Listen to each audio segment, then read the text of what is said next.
I first started reading Harris only a few years ago, maybe 5 years ago, 5 or 6 years ago. And then during the pandemic, I had much more time in my hand, like many people, I suppose. And I decided to really try and read all of his books. Haven't quite managed yet, but I read an enormous amount of them, or enormous because they're pretty challenging books. Something that instantly took me by surprise, I suppose, was an essay that he wrote, which is called, it's just called an autobiographical essay. I'll read a quick couple of paragraphs from there. So he talks about the fact that he moved to Essex. So he moved from Guyana to Essex. Well, he moved to London first, and then he moved to Essex in the east of England. And he says, well, I'll just read this two sentences.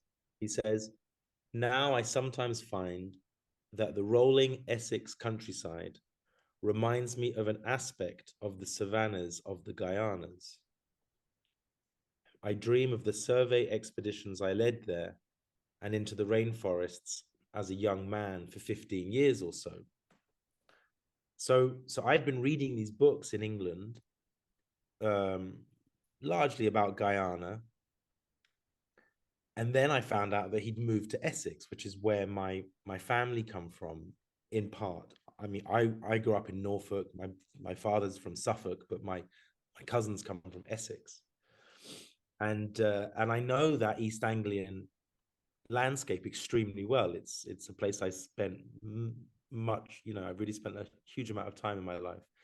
And when I went to Guyana, I must be honest, the first time I was in Guyana, it did not strike me as bearing much resemblance to the East Anglian countryside.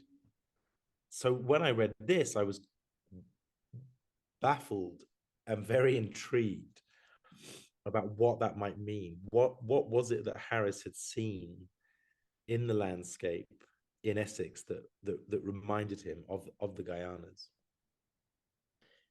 And so at some point, I was also reading through a manuscript of his book Genesis of the Clowns. Um, I was reading this in the University of Guyana, in fact. And there's a little note on the front of this manuscript where he says again that he wrote that novel whilst living in Essex, and it was the Essex landscape that had provided him with the inspiration to do this. So that's one aspect of why I was particularly fascinated with the work of Harris. I have my reasons or some ideas why I find this particularly interesting, but I won't talk about that now. We could maybe speak about that afterwards. And also, I'll just say what has led me then to focusing this PhD research that I'm doing on the Canje River specifically, because Harris actually worked on various different rivers in Guyana and wrote about different places all over the country. But I'm particularly interested in this fourth novel, The Secret Ladder, which he sets on the Canje River and also on a creek that just comes off it called the Kaboyari Creek. And and then also whilst looking into,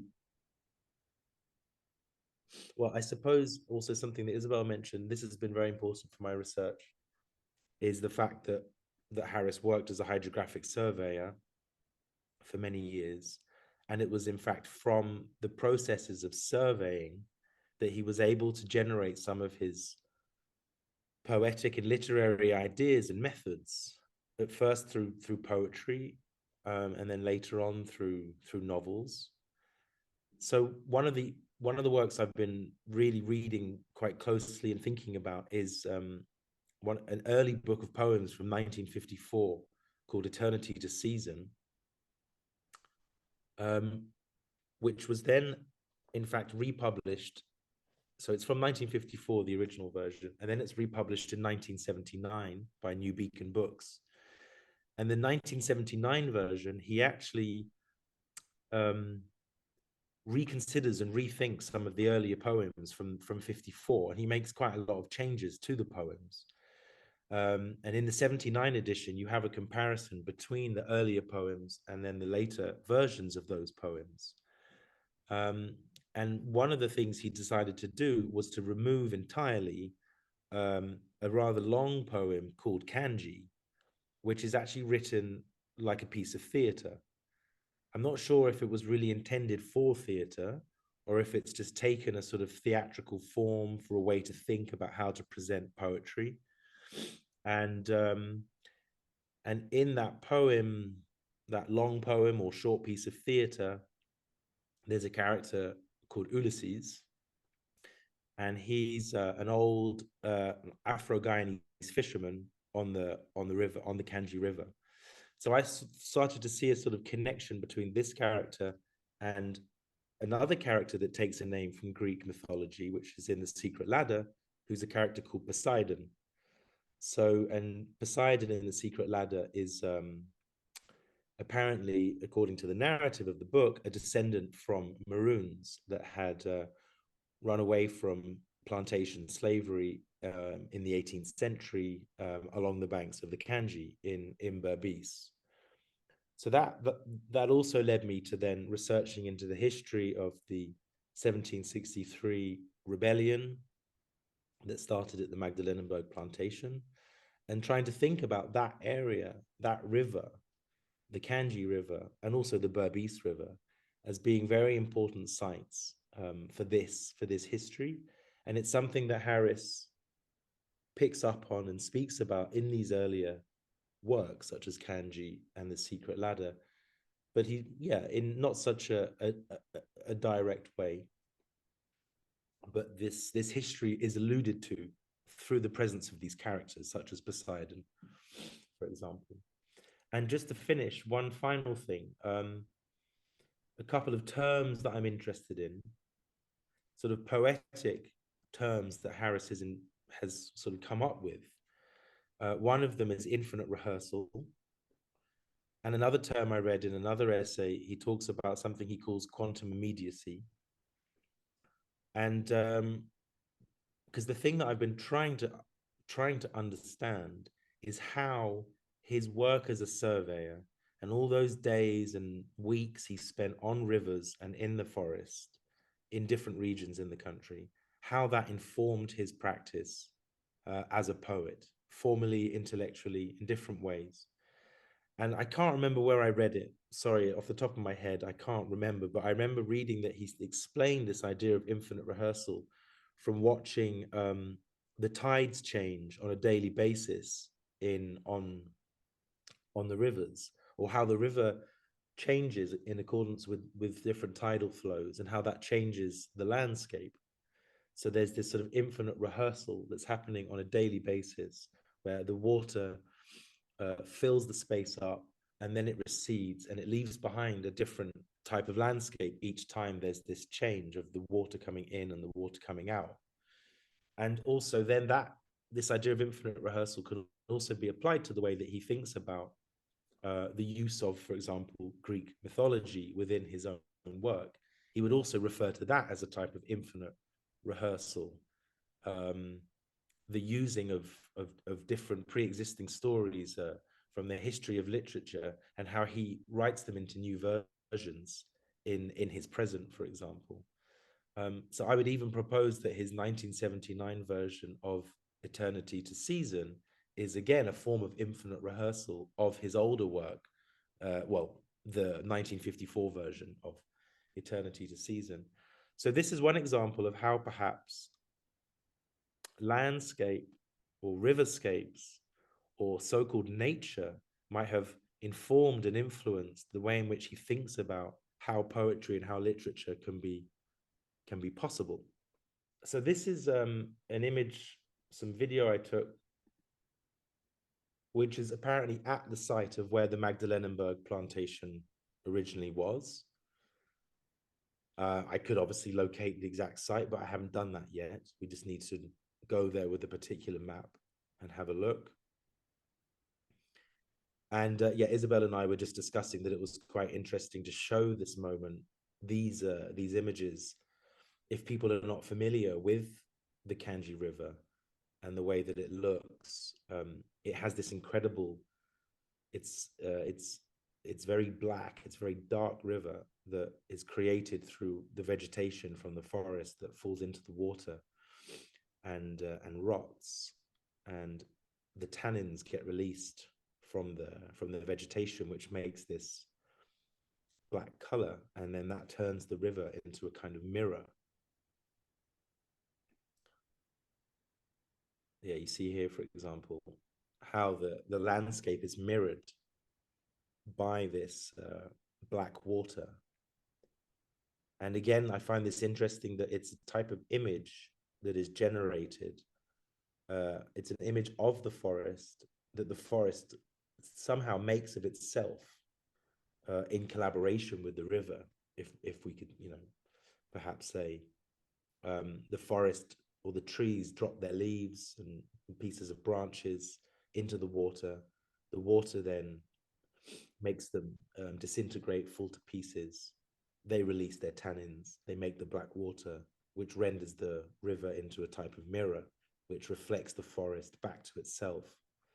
So these were the kind of things that Harris would have been seeing when he was conducting surveys. I mean, his book, The Secret Ladder, came out of his own experiences of surveying the Canje River in the 1950s. So, and then just as another example, this is actually upside down, as you can see. This is the landscape reflected in the Canje River.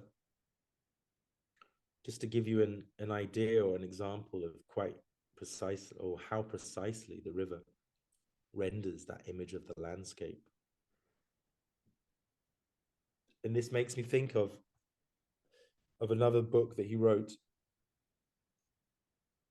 in the 1990 called The Four Banks of the River of Space, which is one of my favorite of his novels.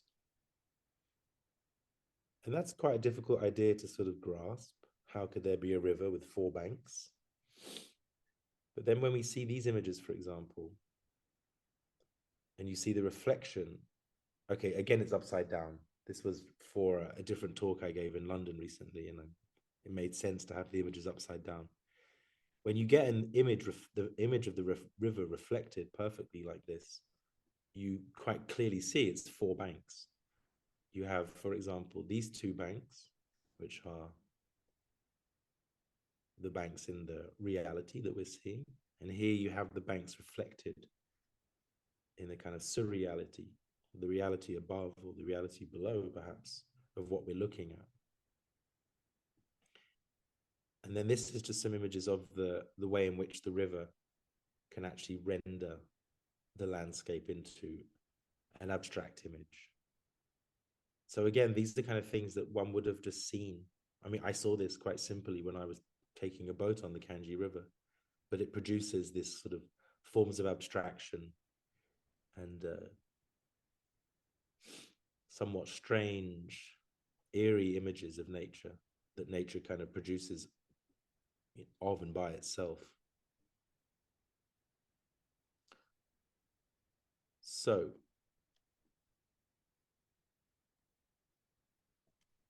that's just an example of a few things I've been doing. This is all eventually leading up to a film that I will be making, but that's for the future. And I think from there we can stop. We can now go into the readings, and then we'll come back afterwards for a discussion.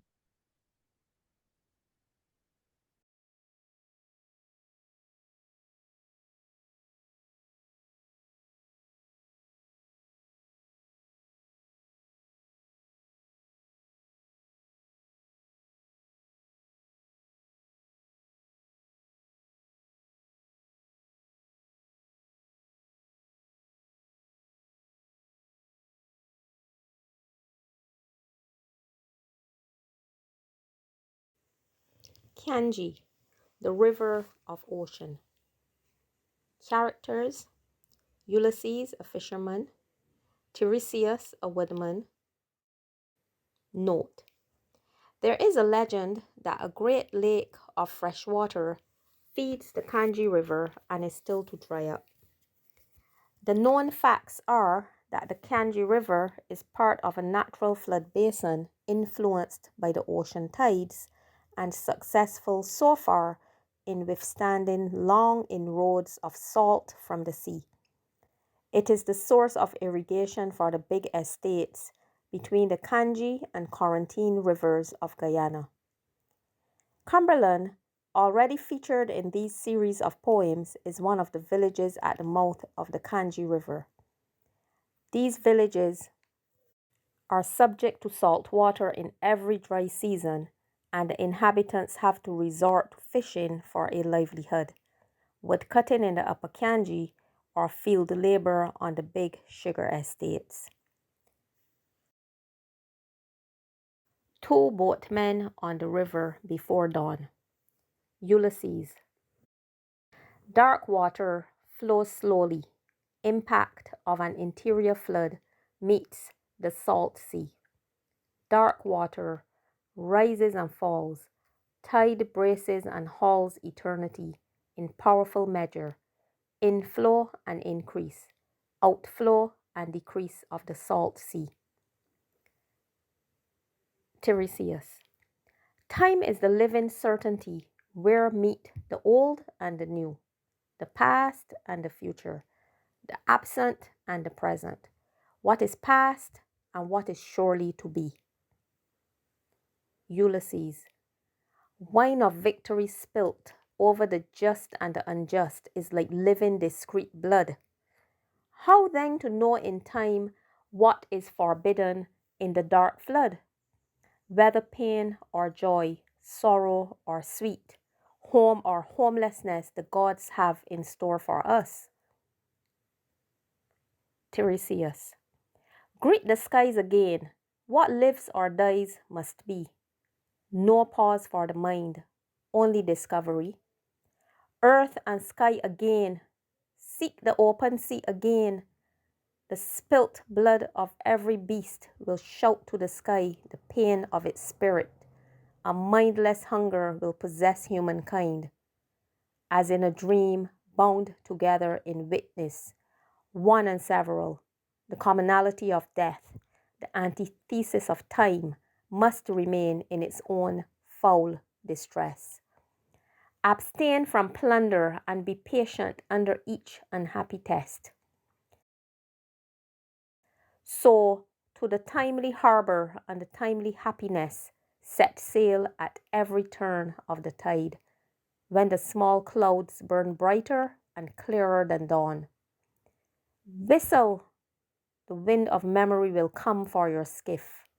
The bloom of memory will be stronger than this. This inflow tide that mounts to crisis, subsides to conquest, returns to the coast like smoke, like a following sail swims out of a ghost of mind. Out on the flood every particle, out of the blind every visionary eye. Sunrise, the scene at the bridge. The boat in which Ulysses and Tiresias have spent the night, drinking together, reveals itself to be thatched with palm branches. It is about 40 feet long. Ulysses is a strong-looking black man with a heavy beard. Tiresias has a stoop and wears a resigned look from years of suffering under some complaint no doctor can cure. For that reason, he has patiently lived in the Upper Canje with no prospect whatsoever before him save to fetch cargoes of firewood for the sugar estate furnaces at small financial return. Ulysses is visiting him after a narrow shave from drowning at sea. Many months now are past, and Tiresias is never tired of revealing to his visitor how hopeless and unprofitable is this task in comparison with the former life. They have brought the usual cargo of firewood to sell to the estates near the river mouth. It is a busy season, and the boat is one amongst a fleet under the swing bridge at the mouth of the Canje River. The small stelling available for mooring craft is crowded with other vessels, fishing boats, and boats from upriver. There is the constant roar of traffic rumbling across the wooden planks of the great bridge. The tide is running out.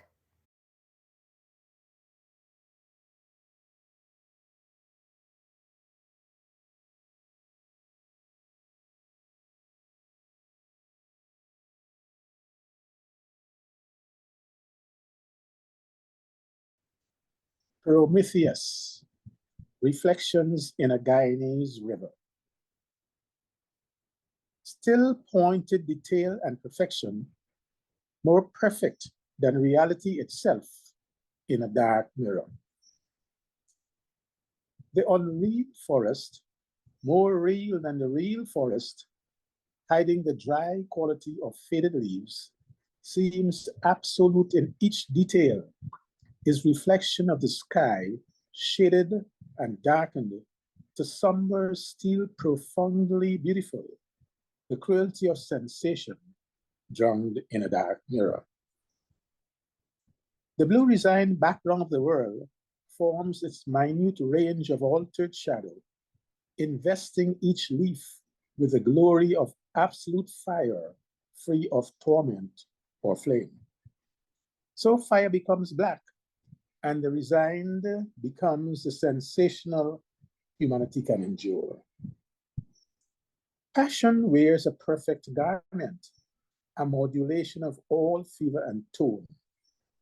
No righteous color alive, but darkened and perfected are the pointed furies of blossom in the depth of reflection. Stripped against the sky, it forms its faint but living existence, surviving to test every luminous force to conquer the bright parasite of its soul. It flows with the flooding light or the shadowed noon into a colorless solid and uninhibited fever, neither hot nor cold, nor any condition save all conditions. This is the potential of suffering species to change sensation into a beaten fury, the uproar into a quiet vestibule of time that opens and closes light. The dark night is framed to curtain every homeless inmate. Exposure is a sun that shines with a quiet luminosity against gloom. This outline that climbs is sensationally alive feature.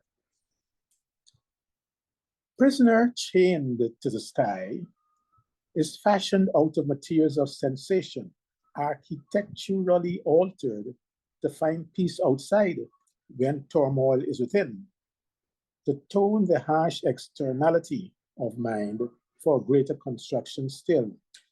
Divine turmoil, more real than outer strife, is the absolute mirror in man, rearranges life to fathom its reflection. This is fire that burns and yet never burns.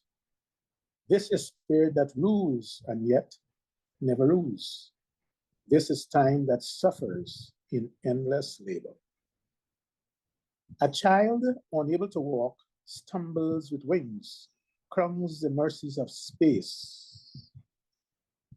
Space is that coming world, the unpeopled spaces of the sky, to climb into the heart of an implosion and glimpse the hollow tide of deaths or lives populations is the magic of space, impaled womb or outline of death, to conceive the childhood of earth and the innermost penalties of life.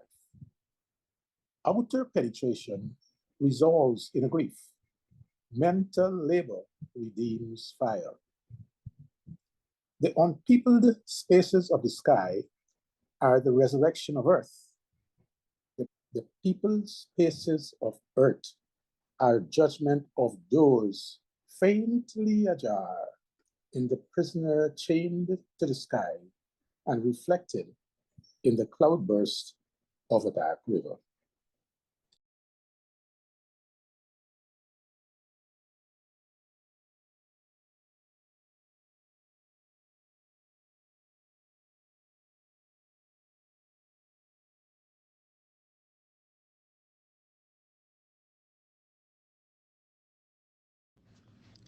Tiresias, the seer.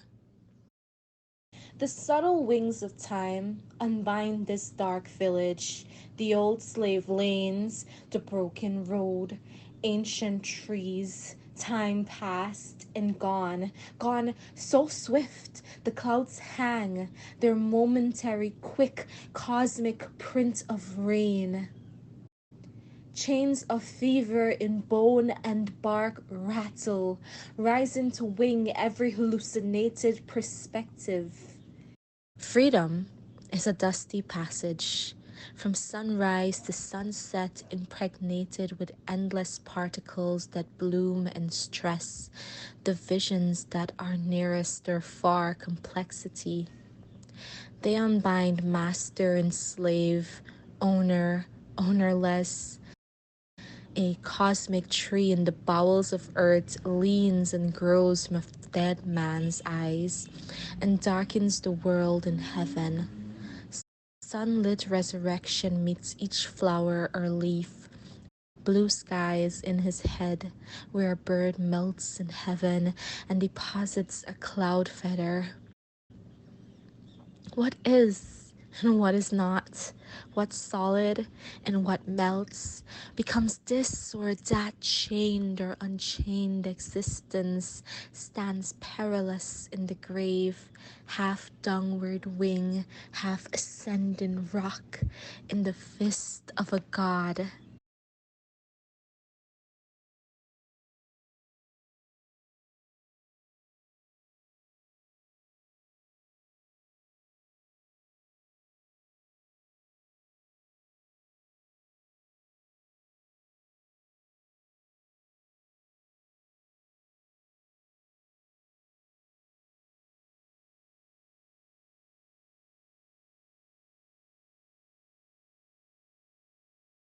Fenwick had named his dinghy Palace of the Peacock, after the city of God, the city of gold set somewhere in the heart of Brazil and Guyana.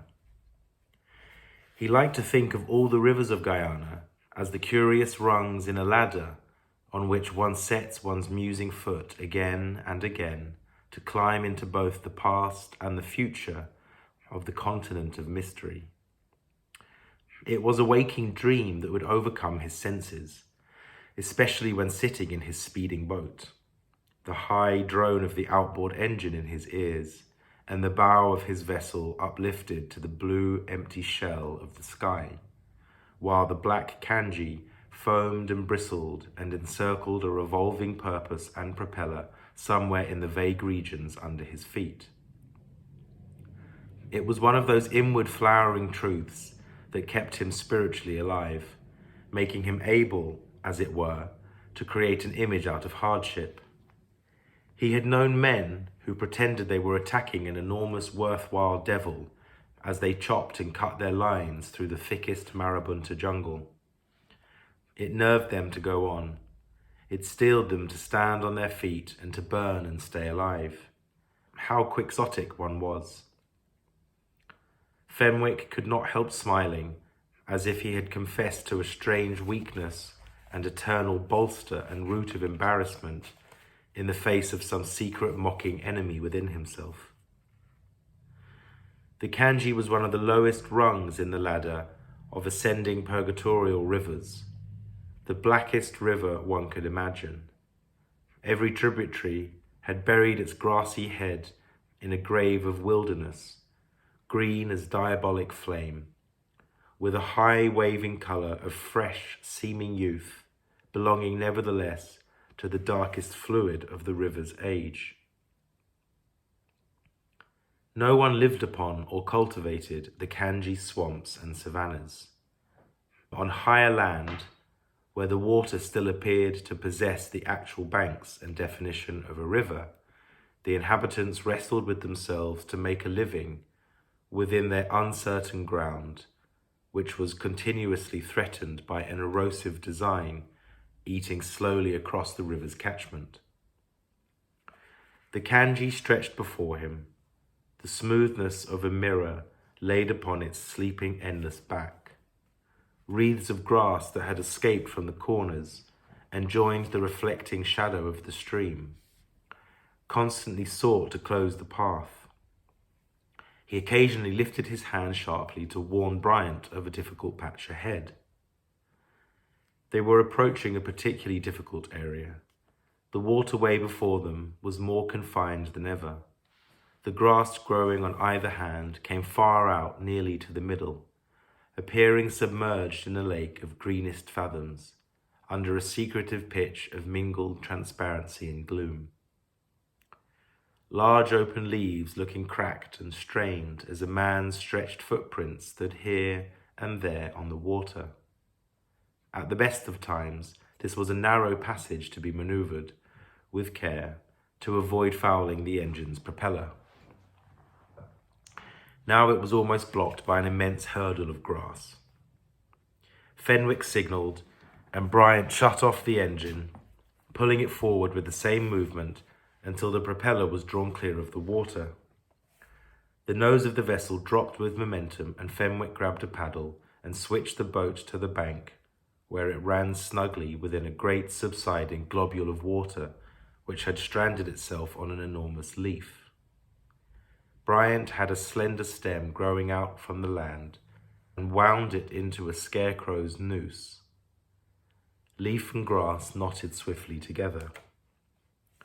"Old man Poseidon occupying here, Mr. Fenwick," Bryant volunteered. He moved his jaw involuntarily, as if the sharp spirit in his voice had sliced each word in half, so that only the mutilated shadow of humour appeared on his lips. Here? Fenwick was startled.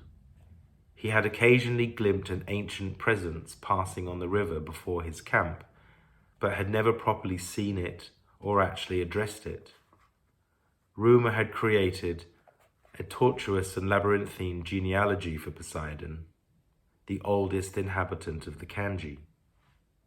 His grandfather had been a runaway African slave who had succeeded in evading capture and had turned into a wild cannibal man in the swamps, devouring melting white Kosserite flesh wherever he spied the mirage of high baking land, feasting on the quivering meat of sensitive turtle until he turned to human jellyfish himself, as well as the soft underbelly of fearsome alligator. Some people said Poseidon was now 100 years old, and that his grandfather's half-crazed, hounded spirit possessed him. They dreamed he had been in the Canje when the first wave of freed slaves arrived there. Now everyone saw him as the Black King of history, whose sovereignty over the past was a fluid crown of possession and dispossession.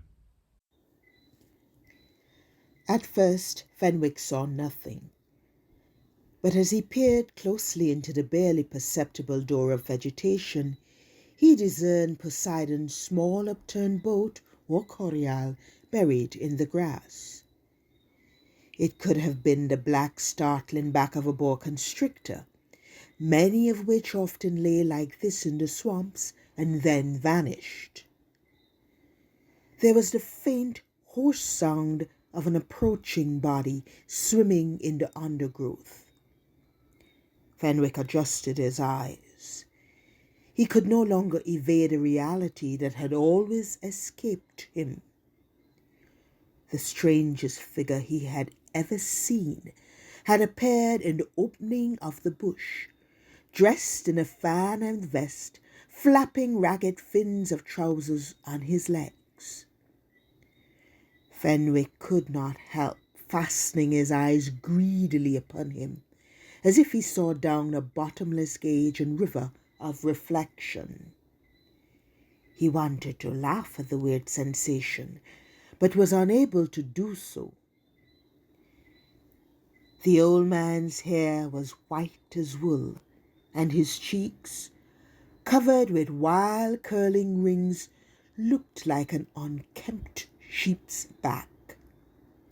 The black wooden snake of skin peeping through its animal blanket was wrinkled and stitched together incredibly. "Poseidon," Fenwick asked, feeling himself turning to stone. He did not trust his own eyes, like a curious fisherman, playing for time, unable to accept his own catch, trying to strip from the creature who stood before him the spirit with which he himself had involuntarily invested it. This was no god of the swamps, no leviathan of the depths, he protested. This was an old bent artifice of a man, clothed in the changing witness of age and lamb snow, shading his buried eyes from the glare of the sun, after the clotted memory of darkness, in order to see clearer the two men sitting on the water before him. Poseidon addressed Fenwick at last. His mouth moved and made frames which did not correspond to the words he actually uttered. It was like the tragic lips of an actor, moving but soundless as a picture, galvanized into comical association with a foreign dubbing and tongue which uttered a mechanical version and translation out of accord with the visible features of original expression. This bewildering dichotomy, which the old man now expressed, placed Fenwick at a greater disadvantage than ever, though it seemed to find a ready natural ear in Bryant. Fenwick's outrage began to turn to guilt. He listened, no longer with a sense of contempt to the agitated, crooked voice of the creature he had caught, trying at the same time to follow the silent accents of an ageless dumb spirit. It was as if he, Fenwick, however much he protested within himself at the ceaseless ruse of cruel nature and sentimentality, could never, any more, rid himself of the demon of freedom and imagination and responsibility. Poseidon had been hooked and nailed to a secret ladder of conscience, however crumbling and extreme the image was.